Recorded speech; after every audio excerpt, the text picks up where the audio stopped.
Beleza, pessoal? Olha, nós aqui novamente. Vamos estar agora trabalhando com vocês 8º ano e, claro, mesma disciplina, vamos estar trabalhando com História. E o nosso tema de hoje é Iluminismo, as luzes da razão. Por que se chamado Iluminismo? Então, desde a Idade Média, nós vamos ter, ou seja, durante toda a Idade Média, nós vamos ter uma visão de mundo, um mundo teocêntrico, ou seja, teo, Deus, cêntrico, centro, ou seja, o Deus no centro de tudo. E tudo era a ordem de Deus. Dói o dente, foi Deus que assim quis. O cara se acidentou, foi Deus que... é culpa de Deus. Tudo estava centralizado, tudo era vontade de Deus. Então é um mundo marcado pelo misticismo religioso e o pensamento era o pensamento escolástico, que buscava conciliar então fé com razão.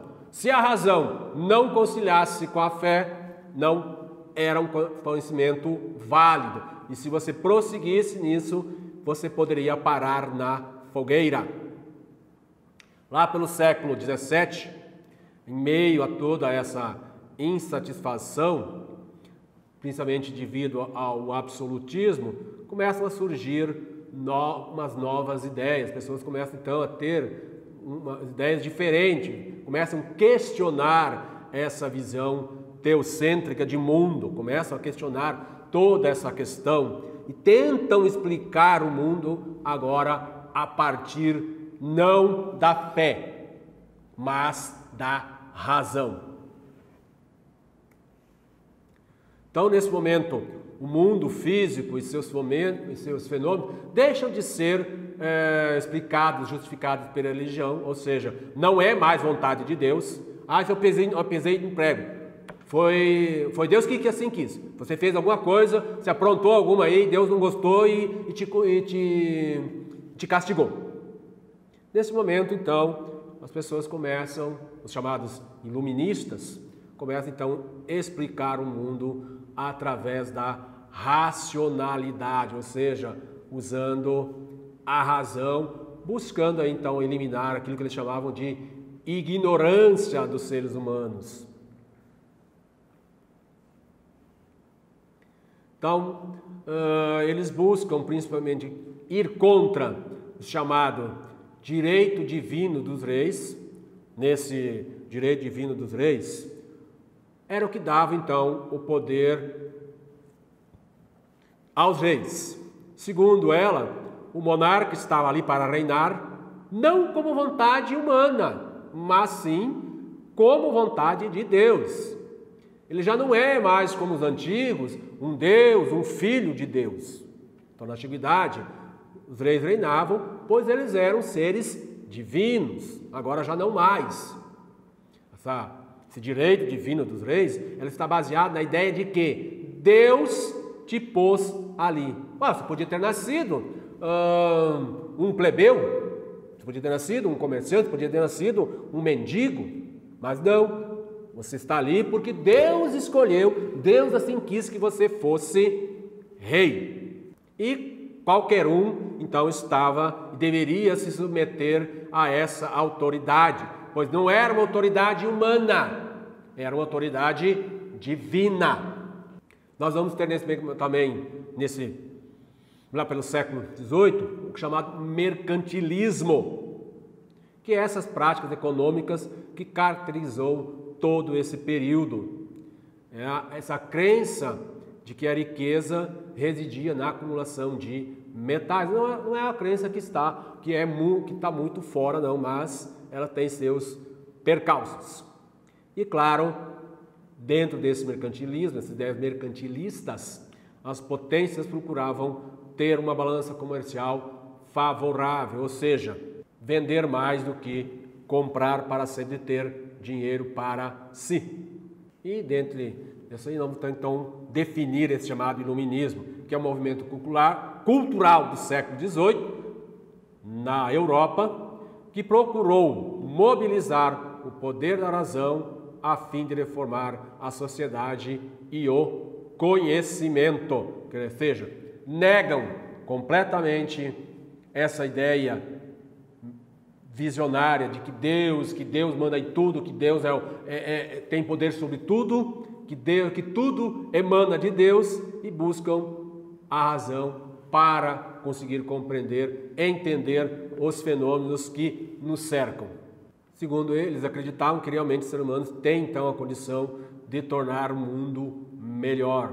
Então não tem como, não há outro ser que realmente possa tornar esse mundo melhor senão nós mesmos. Nós tanto podemos tornar ele melhor como pior. Será dependendo das escolhas que nós assim fizermos. Então, para os iluministas, iluminar significa combater as trevas da ignorância e das superstições que dominavam as sociedades da época. Então, tudo estava baseado na fé.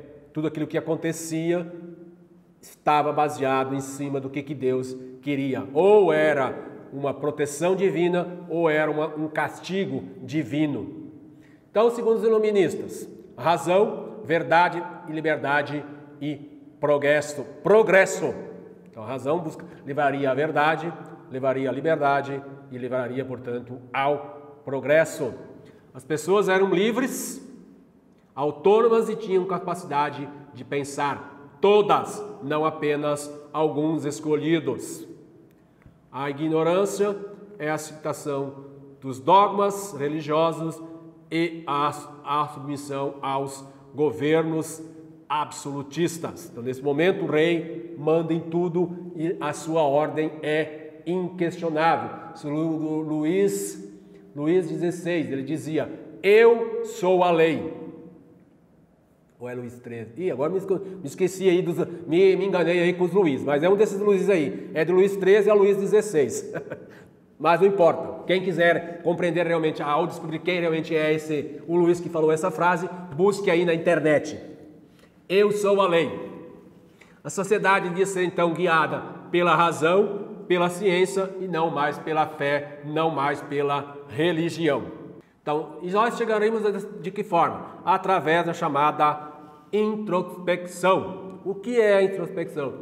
É entender-se a si mesmo, avaliar você a si mesmo como pessoa, seu íntimo, tomar conhecimento de todas as suas falhas, porque nosso conhecimento muitas vezes também é falho.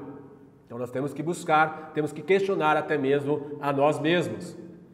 Livre exercício das capacidades humanas. Então o homem teria a capacidade de raciocinar todos em detrimento a qualquer outra coisa. Engajamento político social. Você deve ter estudado o Renascimento. Você veja que o Renascimento ele não buscou aí, ele buscou uma mudança na sociedade, mas ele não buscou aí esse engajamento político social dos seres humanos. Ele falava muito dessa valorização do homem, nesse engajamento do homem, mas ele não falava, nós homens temos realmente a capacidade de mudar. Então, é essa atitude de pensar, não apenas pensar, mas também de agir. Então, eles buscavam promover o intercâmbio intelectual. Então, realmente, eles acreditavam que o conhecimento só conseguiria crescer se houvesse esse intercâmbio de várias pessoas. E esse é o meu medo na atualidade, onde você não pode falar nada, que é preconceito, é não sei o que, não sei o que. Então, eu fico meio temendo esse questionamento atual. Restringimento da política econômico-mercantilista. Então, eles buscavam realmente restringir um pouco essa política econômica mercantilista, buscavam principalmente, lutavam contra principalmente o monopólio do rei. Então o rei é que escolhia, fulano vai trabalhar com isso, Beltrano vai trabalhar com isso, e como a lei era do rei, ninguém poderia questionar. Destituindo os privilégios da nobreza. Então os nobres nesse momento não trabalhavam e os plebeus e a burguesia tinha que sustentá-los. Os nobres nada faziam. E limitar também o poder político da Igreja Católica. Claro que os iluministas vão achar aí dois grandes inimigos, a nobreza e a Igreja, ao qual eles combatiam fortemente. Claro, também os reis absolutistas que também estavam bastante incomodados aí com essas ideias aí. Eles defendiam a democracia, ou seja, liberdade pessoal e social, maior participação política da sociedade e queriam um governo representativo. A liberdade econômica, direito à propriedade privada e defesa do contrato mediante a relação social.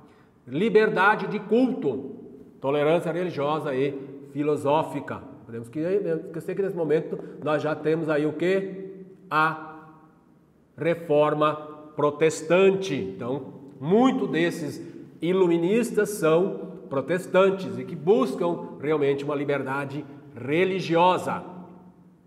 Eles buscam também a igualdade jurídica, ou seja, segundo eles, todos são iguais perante a lei.